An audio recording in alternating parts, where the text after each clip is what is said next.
السلام عليكم ورحمة الله وبركاته.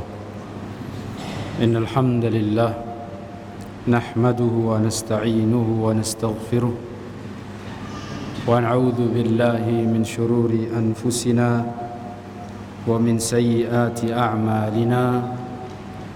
من يهده الله فلا مضل له ومن يضلل فلا هادي له. أشهد أن لا إله إلا الله وحده لا شريك له وأشهد أن محمدا عبده ورسوله صلى الله عليه وعلى آله وصحبه وسلم. Alhamdulillah, kita panjatkan syukur kepada Allah Tabaraka wa Ta'ala. Pada kesempatan malam yang berbahagia ini kita kembali melanjutkan kajian kita membahas kitab Al-Karya Al-Imam Abu Abdullah Muhammad ibn Idris Asy-Syafi'i rahimahullah ta'ala.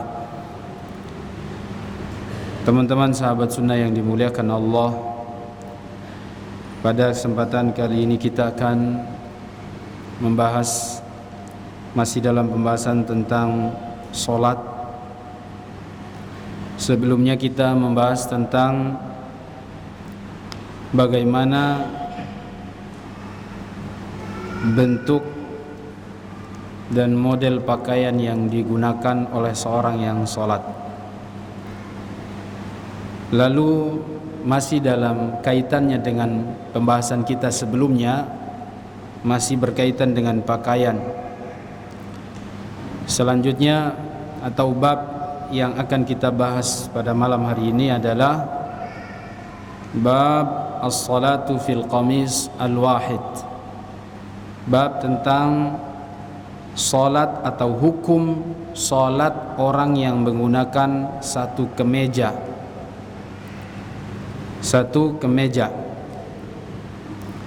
Melalui riwayat yang nukil oleh Al-Imam Asy-Syafi'i dari sahabat Salamah ibnul Aqwa',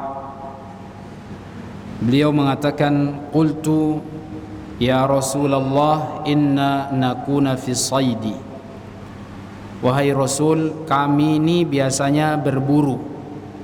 Kalau kami berburu, afa yusalli ahaduna fil qamisil wahid, apakah ketika lagi berburu ini boleh seseorang sholat menggunakan satu kemeja? Ini kalau lagi di kebun, lagi di tempat kerja, tentunya bukan di tempat yang enak ya. Ini tempat yang jauh dari pemukiman, jauh dari perumahan. Ya, ini di sana kalau di padang di Arab ya pasti di padang pasir. Jadi sahabat Salamah ibnul Aqwa' bertanya kepada Rasulullah, ya Rasul, kalau kami lagi berburu lalu kemudian hendak mau sholat, apakah boleh kita menggunakan satu kemeja saja? Karena memang kebiasaan mereka seperti itu, seperti yang sudah kita jelaskan sebelumnya. Pakaian orang Arab itu memang cuma sepotong. Nah sekarang ini kalau pakai kemeja, tahu kemeja ya? Kalau kemeja itu adalah dulu di zaman mereka baju yang ada lehernya, ada bolongan lehernya. Baju jubah, gamis bahasa kita itu ya, gamis Pakistan. Modelnya begitu. Dan para ulama mengatakan pakaian gamis di zaman ulama dulu itu adalah seperti gamisnya Pakistan. Itu adalah lebih dekat kepada pakaian muslim. Jubah nggak ada masalah. Iya. Tapi ini bukan karena orang Pakistan, bukan. Maksudnya jelas dari zaman sahabat yang mereka gunakan itu sudah ada pakaian seperti itu, bukan muncul dari Pakistan, bukan. Ya, Pakistan mengadopsi lalu kemudian tersebarlah pakaian seperti itu. Ya. Kemudian apa jawaban Rasulullah? Naam. Iya. Boleh pakai pakaian satu kemeja, gamis, qamis. Wal yazurrahu walau bisyaukah. Dan dulu mereka itu bajunya itu kan yang saya sudah pernah jelaskan, kalau mereka pakai baju yang satu di bawah buat sarungan, yang satu di atas buat apa? Selendang. Nah, kalau seandainya cuma pakai selendang saja, mohon maaf, pakai gamis saja, gamis tapi sampai menutupi ke aurat ke bawah ya maksudnya, jadi cuma satu dari atas, kayak kita misalnya pakai sarung, karena di zaman itu belum ada. Kalau di zaman sahabat ini mungkin orang jahit-jahit pakai kancing, nggak ada. Tapi kata Nabi SAW mengatakan nih, wal yazurrahu. Kalau memang dia mau pakai gamis, artinya dia mau pakai pakaian yang ditutup lehernya. Kalau sarung antum bikin ikat di ini, baru antum apa ya, berselimut gitu ya. Selimut. Kalau bahasa saya orang kampungnya baporo. Tahu baporo? Hah? Tahu gak baik? Jadi selendang lebar, lalu kemudian digulung ke leher, diikat di leher kayak gitu. Paham maksudnya? Iya. Wal yazurrahu, dan hendaklah dia pasang kancingnya. Kalau memang cuman yang satuan begitu, mau ditutup badannya, dia pasang kancing. Walau bisyaukah, walaupun disambungnya cuman pakai duri, ikat pakai ditusuk baru dikaitkan. Walau lam yajid illa an yukhillahu bisyauka, atau walau lam yajid illa an yukhillahu bisyauka. Dan kalau memang dia tidak punya jarum, dia tidak punya apa-apa untuk menjahitnya, maka pakai jarum, pakai duri boleh. Pakai duri, yang penting ada jahitannya. Ya, riwayat ini Imam Syafi'i mengatakan, wa bihadza naqul wa thiyabul qaumi kanat sifaqan. Dan dengan riwayat seperti inilah kami berpendapat, artinya boleh selama satu pakaian ini menutupi sampai aurat ke bawah. Auratnya itu kemarin Imam Syafi'i menjelaskan dari mana? Dari pusar sampai lutut, dan pusar dan lutut tidak termasuk aurat. Itu penjelasan beliau. Di atas lutut, di bawah pusar, itu adalah aurat. Nah, ini kalau lagi sholat ya, minimal dia tutup itu. Nah sekarang kalau pakaiannya satu pakaian begitu, lalu kemudian dia pakai kancing, dijahit depannya supaya nyambung. Dan pakaian orang-orang dahulu sifaqon, kainnya tebal, walaupun cuma satu tetap dia tebal, dalamannya tidak ada. Kalau kita sekarang cuma ya, adanya pakai apa, kaos dalam ya. Kalau dulu mereka cuma begitu, satu aja. Fa idza kana al-qamisu safiqan la yashifu an labisihi shalla fil qamisil wahidi wa zarrahu aw khallahu bi syai'in aw rabatahu li alla yatajafa al-qamis.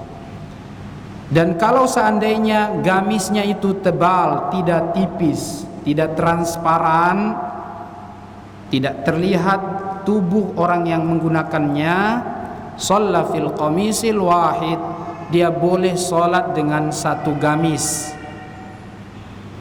Antum pakai gamis gitu ya, luar-luar ke bawah, gitar pakai celana juga boleh. Nah, ya di zaman dulu kayak begitu, seperti yang sudah Anda bahas. Makanya ketika mereka kalau kerja, ditaruh yang bagian bawah itu diangkat ke atas, taruh di bahu, lalu kelihatan begitu saja, biasa ya. Karena memang ibadahnya mereka saja dulu telanjang, itu jahiliyah. Jadi kalau hari ini ada yang coba-coba telanjang, itu zaman-zaman jahiliyah, itu mau dihidupkan kembali. Iya.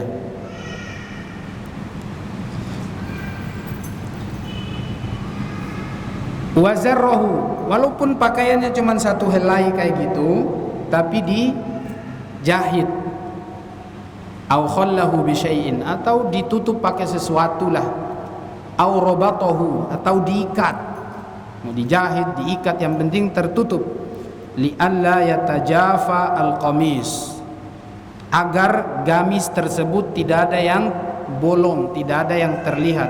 Maksudnya satu selendang itu, satu helai dibikin kayak selimut, tutup dari atas sampai ke bawah, kayak pakaian apa itu ya, kayak apa, Spiderman? Bukan, apa namanya?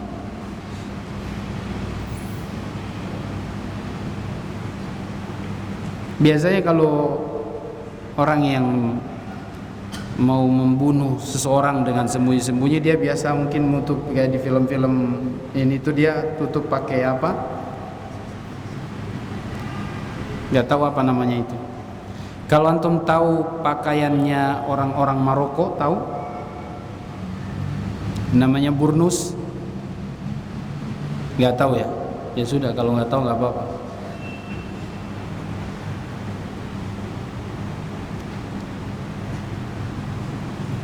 Kalau wanita-wanita orang Syiah yang kadang-kadang mereka kalau datang di Madinah, di Mekah, itu bajunya selendangnya itu lebar. Mirip, antum tahu jubah kebesarannya Saudi? Kayak gitu. Tapi ini cuma satu helai, yang satunya terbuka kan, di depannya terbuka, jadi ditutup ke depan, jadi dijahit. Satu itu saja, pakai seperti itu. Boleh tidak kita sholat pakai begitu? Pakaian biasanya orang-orang pegawai, kemudian misalnya dalam acara-acara besar, acara-acara resmi, pertemuan-pertemuan resmi, biasanya dipakai baju seperti itu. Mislah namanya.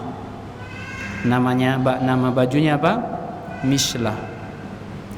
Atau kalau di zaman dahulu namanya roytoh. Roytoh itu ya kayak gitu. Baju yang digulung, diselimutkan ke badan. Cuman satu helai, tapi ditutup semuanya sampai menutupi aurat. Tapi dengan syarat, kata Imam Syafi'i, di depannya dijahit, supaya nanti yang bagian auratnya tidak terlihat. Kemudian aw yaraha ghairuhu fa in shalla fil qamisin aw thawbin ma'mulin amal al qamis min jubbatin aw ghairiha ghairu mazrurin a'ada shalah. Kalau dia sholat dengan baju seperti itu, dia pakai baju kayak tadi itu, mislah, kayak royto tadi itu, lalu kemudian tidak menggunakan jahitan, tidak pakai kancing, tidak dikancingin gitu ya. Kalau nggak pakai kancing atau misalnya tidak dijahit depannya, maka kata Imam Syafi'i diulang sholatnya, baik pakai pakaian dinas kerja ya, atau mau pakai baju dinas apa saja yang tidak ada kancingnya atau tidak tertutup bagian auratnya, maka dia wajib mengulang sholatnya.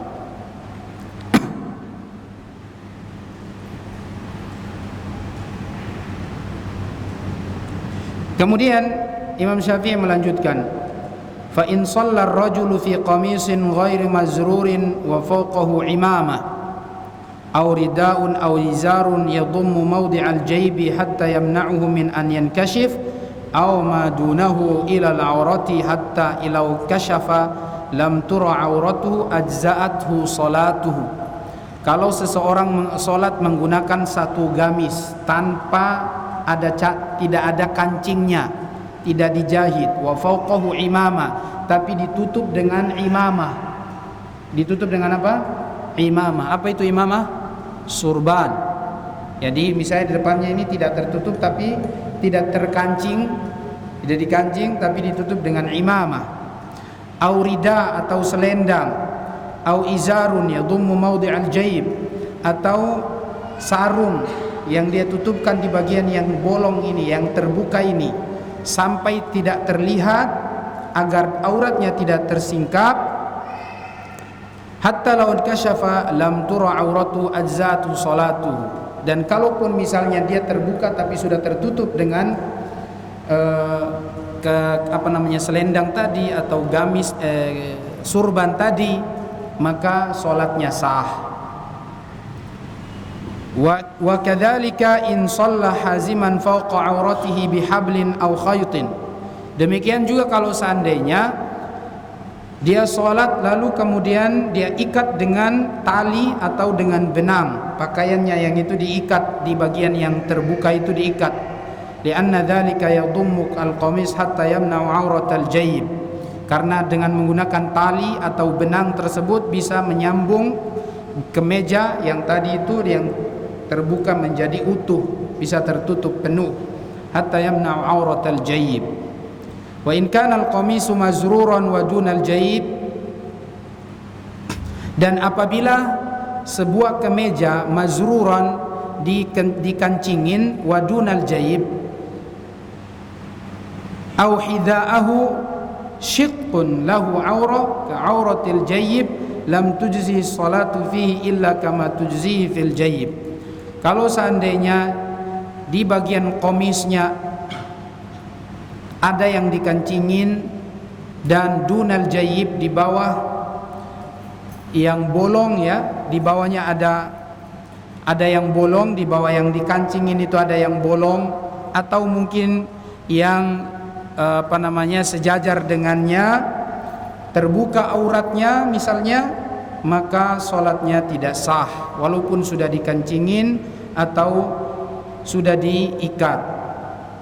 Wa in shalla fi qamisin fihi kharqun ala syai'in minal aurah. Kalau dia sholat dengan menggunakan satu gamis, lalu gamis tersebut bolong di area auratnya, gamis tersebut bolongnya di area auratnya. Kalau di area yang lain kan tidak ada masalah. Dan kalau seandainya gamisnya bolong di area aurat, kalau perempuan semuanya badannya aurat kecuali apa? Wajah dan telapak tangan, punggung aurat. Dan laki-laki auratnya dari pusar ke bawah sampai lutut. Wa in qalla lam tujzihi salatun as-salatu. Kalau seandainya bolong walaupun sedikit saja terbuka bolong, maka salatnya tidak sah. Wa in shalla fi qamisin yashifu anhu lam tujzihi shalah. Demikian juga kalau dia salat dan pakaiannya tipis sampai tembus ke anggota badannya, tidak sah salatnya. Wa in shalla fi qamisin fihi kharqun ala ghairi al-aurah laisa biwasi'in tura minhu al-aurah ajza'atu shalah. Dan kalau seandainya dia sholat menggunakan satu gamis yang bolongannya bukan di area auratnya dan tidak melebar sampai ke area auratnya, maka sholatnya sah. Wa in kanatil aurah tura minhu lam tujzi salatu fihi. Dan kalau seandainya bolongannya mulai dari area bukan aurat tapi dia melebar sampai sebagian aurat terkena, maka salatnya tidak sah. Wa hakadzal kharqu fil izari yusalli fihi uhibbu an la yusalli fil qamis illa wa tahtahu izarun aw sirwalun aw fawqahu sutrah. Dan demikian juga kalau seseorang sholat menggunakan izar, sarung yang ada bolongannya, ya, sarung yang ada bolongannya, tentunya tidak sah kalau seandainya bolong dan terlihat auratnya. Wa uhibbu an la yusalli, dan aku lebih suka kalau seseorang sholat tidak menggunakan gamis. Kalau gamis yang maksudnya yang seperti tadi, ya. Namun kalau dia seandainya menggunakan gamis, maka hendaklah bagian bawah ditutup dengan sarung, celana, atau apa saja yang menutupinya. Jadi gamis yang bagian atasnya itu ada, tapi di bawahnya ada celana. Di bawahnya ada celana atau sarung. Fa in shalla fi qamisin wahidin yasifuh wa lam yashiffa karihtu lahu. Kalau seandainya dia salat dengan satu gamis, namun dengan satu gamis dan gamis itu tebal dan tidak transparan, aku tidak suka. Wala yatabayyun anna alaihi i'adatu shalah, tapi aku juga tidak mengatakan salatnya tidak sah, tapi aku tidak suka saja kalau dia menggunakan gamis yang kayak model tadi itu. Kemudian wal mar'atu fi dzalika ashaddu halan minar rijal idza shallat fi dir'in wa khimarin yasifuha ad-dir'. Demikian juga seorang wanita tentunya dalam masalah ini dia lebih ketat, ya, lebih keras lagi daripada laki-laki. Ya, tidak mungkin dia menggunakan satu gamis saja. Nah, ini kita berbicara tentang pakaian gamis yang dipakai oleh orang yang sholat.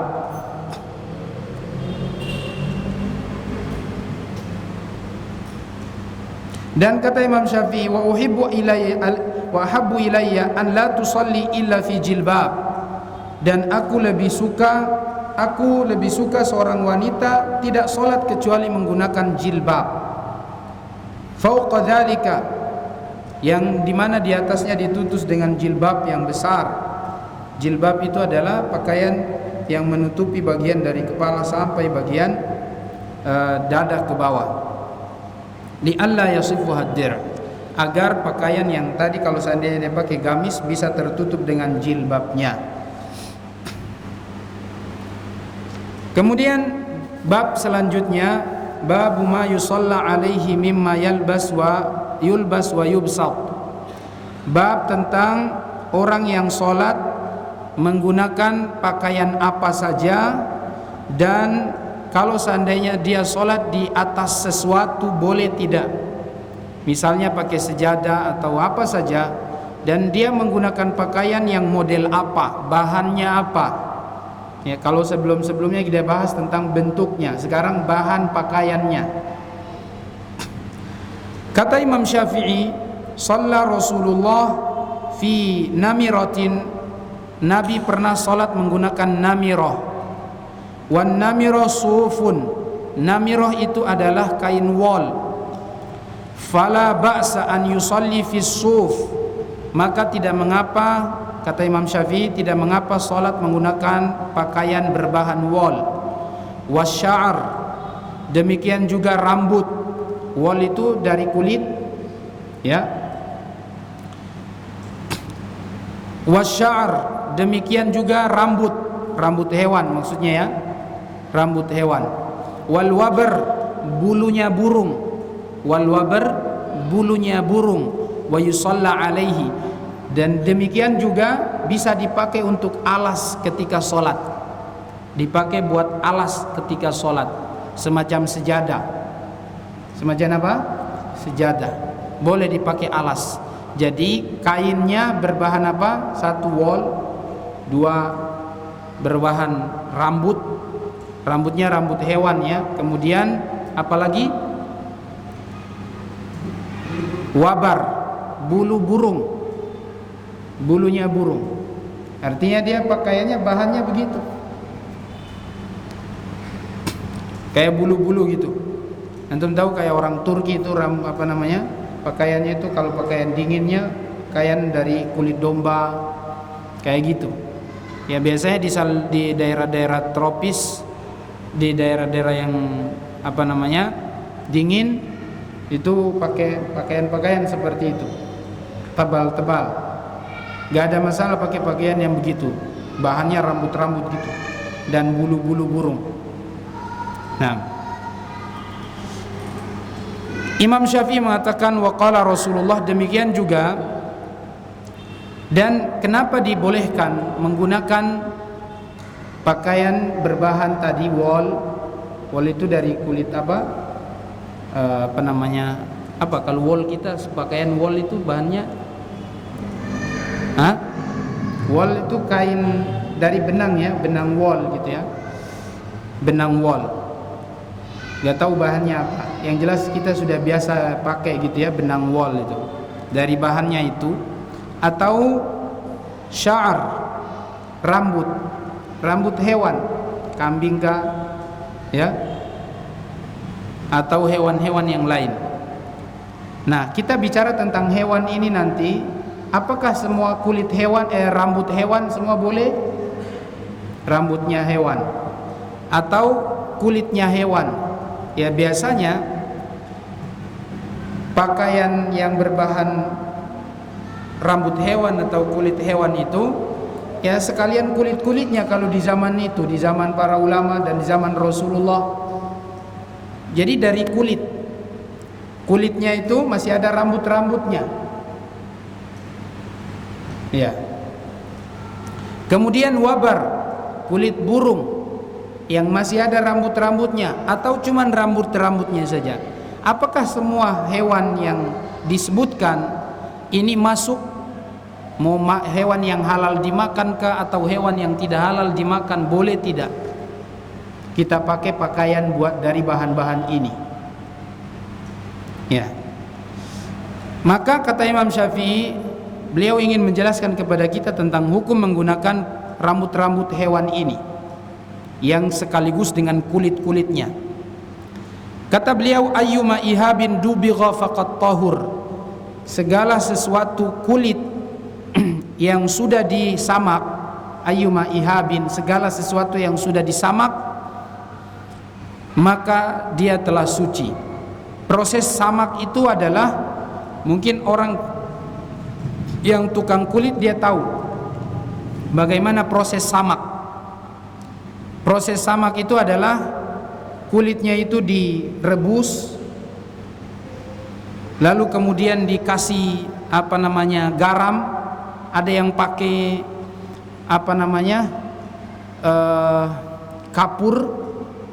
kapur pinang itu bisa dipakai, kapur pinang. Dan ana nggak tahu sebagian mereka pakai apa. Ditaburi pinang tersebut lalu kemudian dijemur, ya, dijemur. Atau tanpa garam pun jangan, pakai kapur saja itu boleh. Sudah direbus kemudian jangan sampai matang maksudnya ya. Ya hanya sekedar dipanasin saja.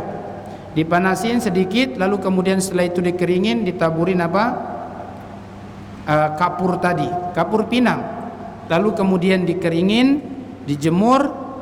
Insya Allah dengan proses seperti itu namanya samak, penyamakan kulit. Setiap yang disamak maka statusnya suci. Statusnya apa? Suci. Fala ba'sa an yusalla fi juludil mayyitah. Oleh karenanya tidak mengapa apabila sudah disamak kulit tersebut, walaupun dia adalah kulit bangkai atau kulit hewan buas. Hewan buas tentu tidak halal dimakan.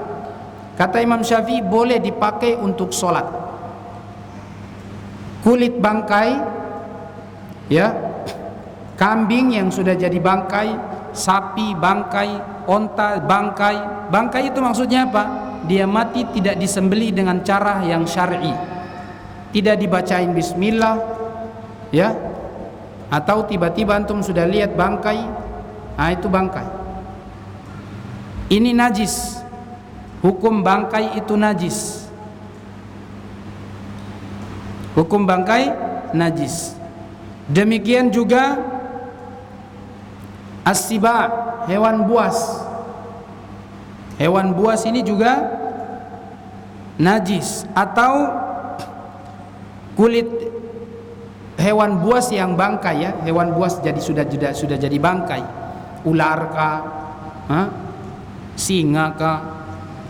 Atau apa lagi? Ya hewan-hewan buas, harimau, serigala. Semua ini kulitnya kalau sudah disamak, kata beliau boleh dipakai untuk sholat. Wa kullu dhinabin kulli dhi ruh idza dubigha.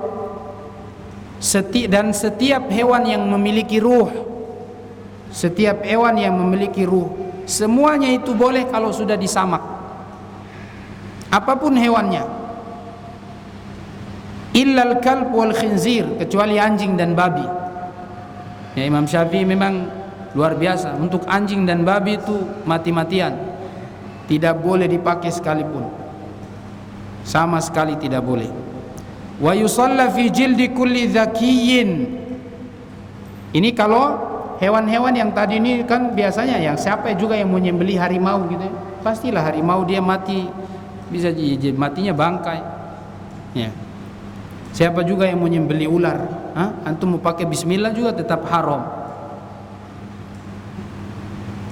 Hewan-hewan itu tadi kalau kulitnya sudah disamak bisa dipakai. Jadi kulit hewan, bulu hewan, semuanya sekalian kulit-kulitnya disamak. Demikian juga wa yusalla fi jildi kulli dzakiyyin yu'kalu lahmuhu. Demikian juga apabila pakaian kita berbahan hewan yang halal dimakan, hewan dari kulit hewan yang halal dimakan, pakaian kita berbahan hewan atau kulit hewan yang halal dimakan tanpa disamak. Kalau sudah disembelih dengan cara yang syar'i tanpa disamak, itu halal, suci, tidak najis. Wa in lam yakun madbughan, walaupun belum disamak, kata Imam Asy-Syafi'i. Jadi kalau hewan yang halal dimakan disembelih dengan cara yang sah, yang halal, yang syar'i, maka kulitnya tidak perlu disamak karena memang suci. Ya, baca bismillah, pisaunya tajam. Ya. Ini adalah penyembelihan yang syar'i. Fa amma ma la yu'kalu lahmuhu fa zakatuhu wa ghairu zakati sawa'un la yutahhiruhu illa ad-dibaq. Adapun hewan-hewan yang tidak halal dimakan, mau disembelih atau tidak disembelih, kulitnya tetap najis, tidak boleh dipakai kecuali jika sudah disamak. Kecuali jika sudah disamak. Wa jildudz zaki yahillu akluhu wa in kana ghairu madbugh. Ya, kata beliau,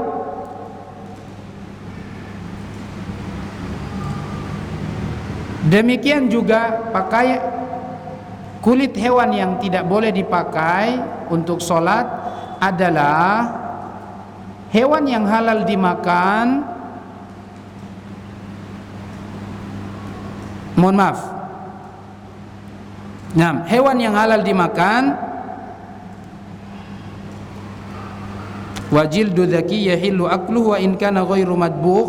Oh enggak, ini sudah dibahas tadi sebelumnya ya. Dan adapun hewan yang halal dimakan dan disembelih dengan cara yang halal, dengan cara yang syar'i, walaupun tidak disamak, ini boleh dipakai untuk sholat.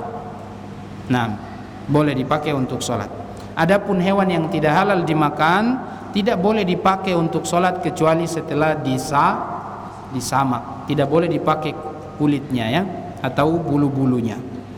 Sama bulu-bulunya sekalian nggak boleh ya. Kalau tidak disembelih tidak boleh dipakai. Ngantum cuma ngambil bulunya doang atau bulu sama kulit-kulitnya sekalian ya, kulit dengan bulunya, karena ada sebagian cuma ngambil bulunya. Jika hewan itu mati tidak disembelih, walaupun kambing, sapi mati tidak disembelih, maka bulunya ini jadi najis, tidak boleh diambil, tidak boleh dipakai. Demikian juga hewan buas yang tidak halal dimakan,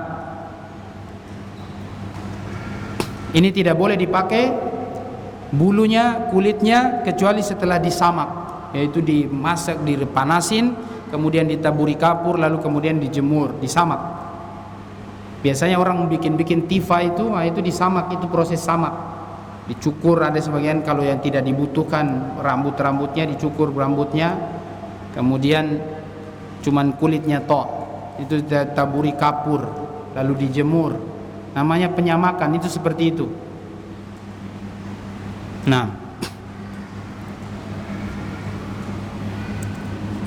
kemudian Imam Syafi'i mengatakan, wa ma quti'a min jildi ma yu'kalu lahmuhu wa ma la yu'kalu lahmuhu fa huwa maitah la yutahhiruhu illa ad-dibaq.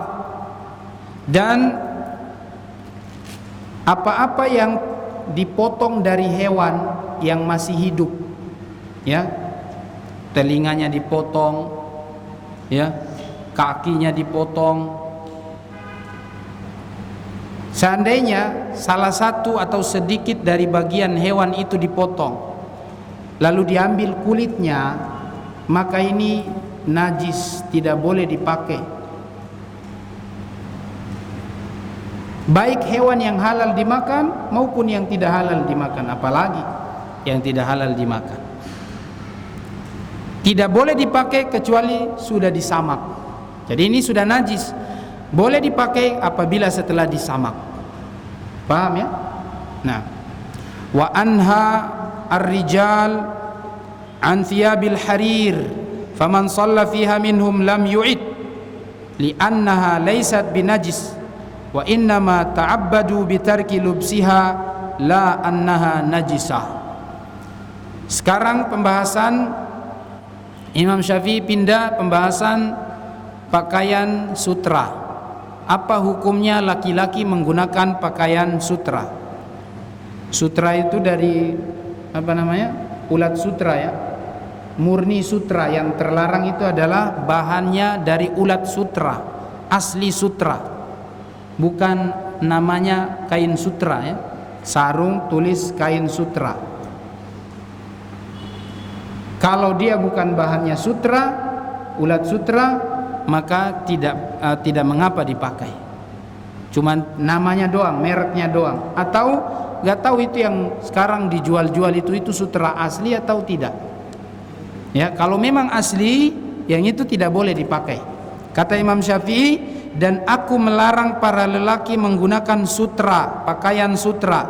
Maka barang siapa yang sholat menggunakan pakaian sutra, sholatnya sah, tidak diulang sholatnya. Sholatnya sah, tidak diulang sholatnya, tapi dia berdosa karena dia melanggar larangan. Karena memang Nabi tidak membolehkan menggunakan pakaian berbahan sutra. Sholatnya sah. Kenapa sah? Karena pakaiannya bukan najis, pakaiannya suci, ya, tidak ada hubungannya dengan syarat-syarat sholat. Yang ada hubungannya dengan syarat-syarat sholat itu adalah apa? Dia harus suci, ya, menutup aurat. Ini pakaian, maksudnya dalam pakaiannya. Ini kriteria pakaian yang masuk dalam syarat-syarat sholat. Tidak ada pembahasan, oh kalau bahannya haram.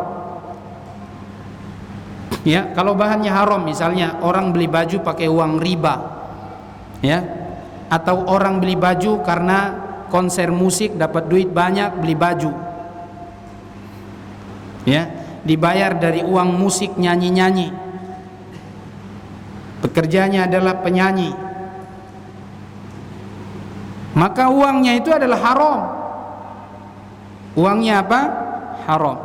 Beli pakaian pakai uang itu dari hasil yang haram. Yang seperti ini kalau dia sholat, sholatnya diterima sah, tapi dia berdosa dengan yang di luar dari itu. Sama dengan yang ini, pakai baju sutra, sholatnya sah, tapi dia berdosa karena melanggar larangan. Karena laki-laki memang tidak boleh pakai sutra. Li'annaha laysat binajis, laisa binajisah, karena sutra tidak najis.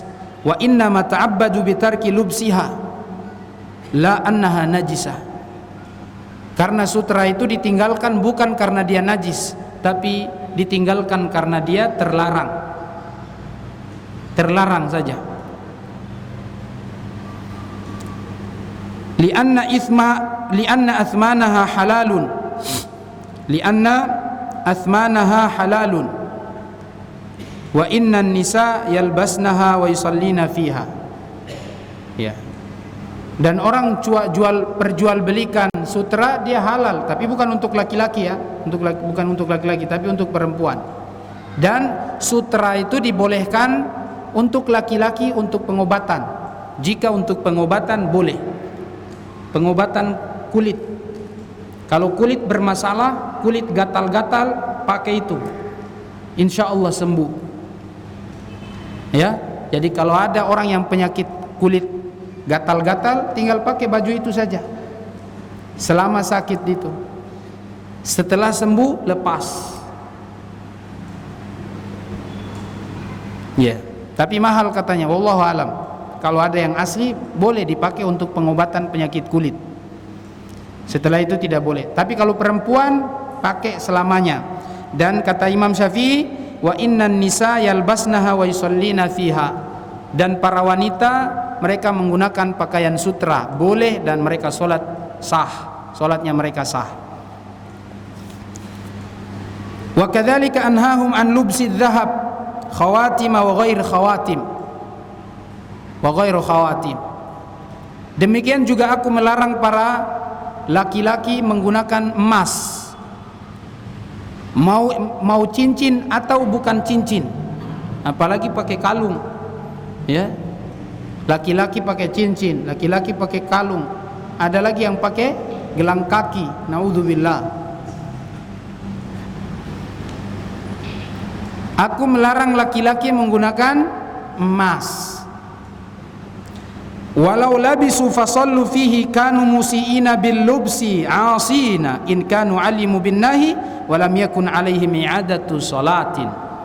Kalau mereka menggunakan emas dan mereka solat menggunakan emas, solatnya sah, tapi mereka berdosa. Mereka asina, berdosa. In kanu alimu bin nahi, jika mereka tahu bahwa menggunakan emas itu maksiat atau dosa. Walam yakun alaihim i'adatu shalah aw shalah, dan tidak disuruh untuk mengulang salat. Salatnya sah, tapi dia berdosa menggunakan emas. Ya. Jadi jangan bangga ya tukar cincin pasangan mempelai putra putri mempelai laki-laki perempuan, mereka tukar cincin. Gak tahu itu setelah nikah atau sebelum nikah, itu kebiasaan kayak begitu. Ya, ada tukar cincin. Laki-laki pakai cincin, perempuan pakai cincin. Kalau mau pakai cincin, yang perempuan cincinnya emas, yang laki-laki cincinnya perak. Kalau memang mau tukar cincin. Tapi ya tukar cincin juga itu bukan budaya Islam ya, bukan kebiasaan Islam. Kemudian li'annahu laisa minal anjas, kata Imam Syafi'i, emas bukan najis, jadi tidak membatalkan salat. Ala tara annal anjasa 'ala rijali wan nisa sawa'un wan nisa'u yusallina fil dhahab. Ya. Karena kalau pembahasan tentang najis itu berlaku hukumnya sama untuk laki-laki tidak boleh, untuk perempuan juga tidak boleh. Kalau kita anggap itu najis, maka najis itu berlaku hukumnya untuk laki-laki dan perempuan. Kalau laki-laki tidak boleh, berarti perempuan juga tidak boleh kalau bahas najis. Tapi karena memang emas dan sutra ini bukan najis, maka bagi para wanita boleh sah solatnya, karena dia tidak najis, dihalalkan buat mereka. Adapun untuk laki-laki tidak diperbolehkan karena memang seperti itu syariatnya. Kenapa? Hikmahnya kenapa? Karena yang namanya sutra itu adalah pakaian yang condong yang sesuai dengan tabiat para wanita. Ya. Jadi kalau antum pakai sutra, pakai emas, itu berarti antum kewanita-wanitaan. Ya. Itu bahaya, itu nggak boleh. Dan juga emas dan perak ini, emas dan sutra ini adalah pakaian penghuni surga. Ya, perhiasan dan pakaiannya penghuni surga. Jadi kalau antum mau dapat sutra dan emas nanti di surga sana. Di sini belum. Nah.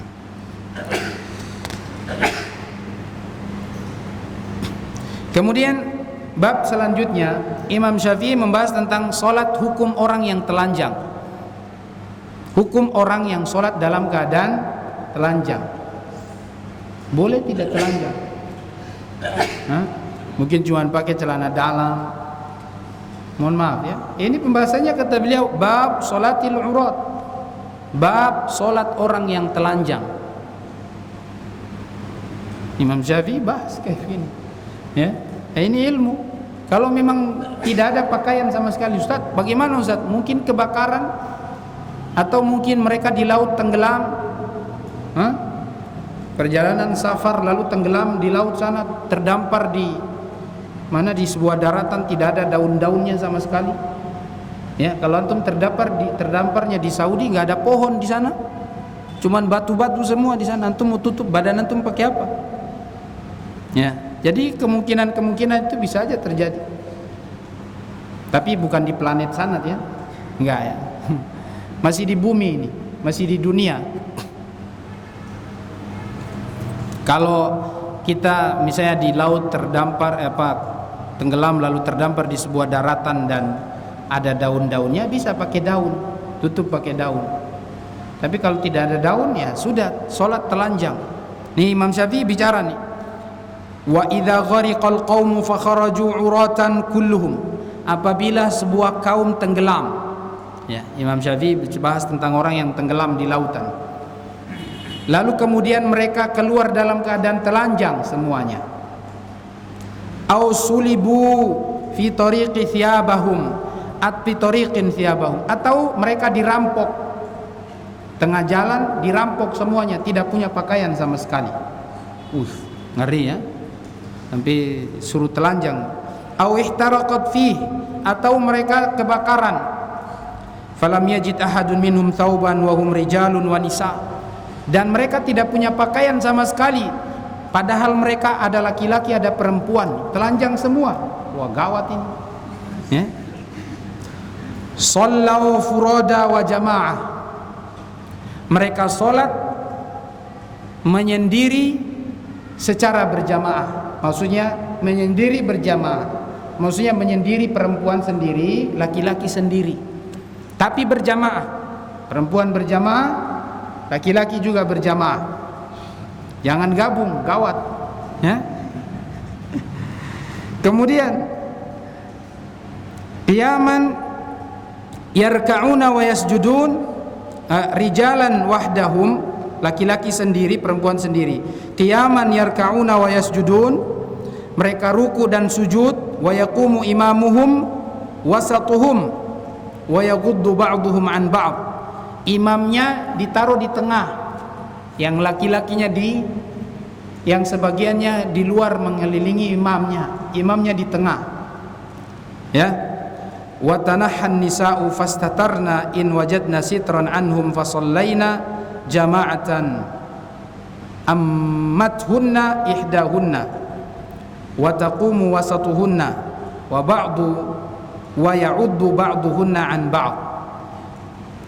Ya, jadi cara sholatnya seperti itu, laki-laki sendiri, perempuan sendiri, imamnya di tengah, yang makmum yang lainnya menutupi imamnya dari luar. Ya. Kemudian perempuan juga berjamaah, sama bentuknya, perempuan mengelilingi imamnya di tengah. Ya, imamnya di tengah. Lalu kemudian sebagiannya menutupi imamnya. Wa yarka'na wa yasjudna wa yusallina qiyaman kama wasaft. Ini salat orang yang telanjang dalam kondisi terjepit ya. Fa in kanu fi dhiqin la sitra bainahum minal ardi wallayna wujuhahunna 'anir rijali hatta idza sallaw wallar rijalu wujuhahum 'anhunna hatta yusallina kama wasaft. Tapi kalau seandainya tidak ada yang menjadi pembatas di antara mereka, ini kalau pembahasannya di padang pasir sana ya, tidak ada pembatas sama sekali, maka usahakan perempuan itu jauh dari laki-laki ya, menjauh, jangan sampai terlihat, atau mereka menghadapnya ke tempat lain ya, jangan noleh-noleh ke sini. Walaysa ala wahidin minhum iadatun idza wajada thawban fi waqtin wala ghairihi. Kalau mereka sudah sholat kayak dengan kondisi seperti tadi, lalu kemudian setelah itu ada satu orang yang dapat pakaian, maka tidak perlu mengulang sholatnya, tidak perlu diulang lagi. Wa in kana ma'ahadim thawbun ammahum in kana yuhsinu yaqra. Dan kalau seandainya semuanya tidak punya pakaian kecuali satu, maka dia disuruh jadi imam. Ya, dia disuruh jadi imam. Gawat kalau tidak bisa baca Quran. Ya, sudah disuruh jadi imam, belum bisa hafal Al-Quran, nggak bisa Al-Fatihah, maka dia harus dituntut bisa baca Al-Quran dan bisa bacanya benar. Kalau memang tidak bisa, ya sudah, ganti, kasih pakaianmu ke yang lain, ya, nanti dia yang jadi imam. Nah, fa in lam yakun yusinu yaqra shalla wahdah. Dan kalau memang dia tidak bisa baca Al-Quran dengan baik, dia sholat sendiri saja. Dia sholat sendiri. Tsumma a'ara liman baqiya tsaubah. Dan kalau dia sudah selesai sholat, dia pinjamkan pakaiannya itu ke teman-temannya yang lain, gantian, ya, gantian. Kalau cuma satu baju. Wa shalla wahidan, mereka sholat satu-satu sampai selesai. Fa inimtana min an yu'irahum, kalau dia tidak ngasih, tega sekali ya. Imam Syafi'i bisa bilang, kalau dia nggak ngasih pakaiannya, nggak minjamin, faqad asa'a wa tajzihimus shalah, maka dia telah berbuat sebuah keburukan. Ya, ini buruk. Tapi sholat yang lain sah, walaupun dalam keadaan telanjang.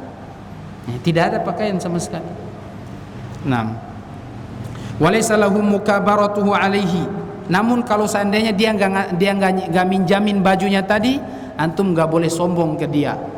Yang tidak dikasih nggak boleh nyombongan diri ke dia, harus tetap sabar, ya. Jangan antum bilang, oh mana sekakar sekali anak ini, ya, kikir sekali, masa minjamin aja nggak mau. Gak usah ngomong kayak gitu. Wa in kana ma'ahu nisaun fa in yu'irahu lin nisa au jabu alaihi wa yabda bihinna. Dan kalau seandainya di situ ada perempuan, laki sama perempuan, dan dia cuma punya satu baju, dia pinjamkan yang perempuan duluan dan mereka yang pertama.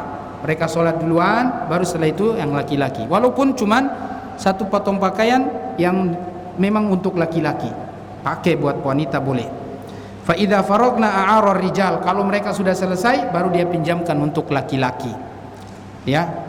Artinya dia sudah pakai sendiri, tadi dia udah mulai sholat sendiri, selesai dia pinjamkan yang perempuan duluan. Kalau misalnya sama laki-laki, baru setelah itu dia pinjamkan untuk yang laki-laki. Dan seterusnya.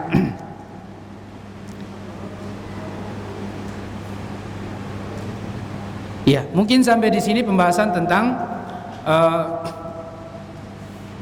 pakaian orang yang sholat. Ya, bahannya seperti apa dan hukum orang yang sholat dalam keadaan telanjang. Dibolehkan jika memang darurat, ya, dibolehkan, dan sholatnya sah. Sholatnya sah. Wallahu a'lam bishawab. Subhanakallahumma wa bihamdika asyhadu an la ilaha illa anta astaghfiruka wa atubu ilaik. Wassalamualaikum warahmatullahi wabarakatuh.